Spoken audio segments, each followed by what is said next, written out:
Абайдың әкесі Құнанбай оқуды, білімді бағалаған. Ол өзінің балаларын қалаға жіберіп оқытқан. Анасы Ұлжан сабырлы, тапқыр адам болған. Абай өлеңді 12 жасынан бастап шығарған. Әкесі Абайды 10 жасында оқуға берген. Ол Ахмет Риза медресесінде 3 жыл оқиды.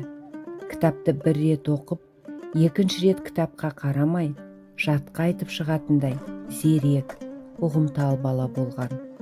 Ол көп талаптанған. Абай медреседе Науаи, Сағди, Физули сияқты ақындардың шығармаларымен танысқан.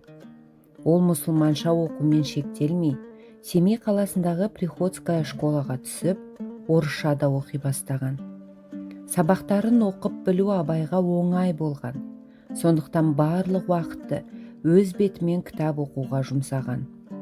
Абай Құнанбайұлының табиғат лирикасы оның шығармашылығында ерекше орын алады. Мысалы, қыс өлеңінде ақын қыстың қаталдығын, жазғы түрі өлеңінде көктемнің келуі, табиғаттың жаңаруы және тіршіліктің жандануы суреттеледі. Жаз өлеңінде жаздың сұлулығын, ал күз өлеңінде күздің өзгерістерін көрсетеді. Абай табиғат арқылы адамның жан дүниесін ашып, өмірдің өткінші екенін білдіреді.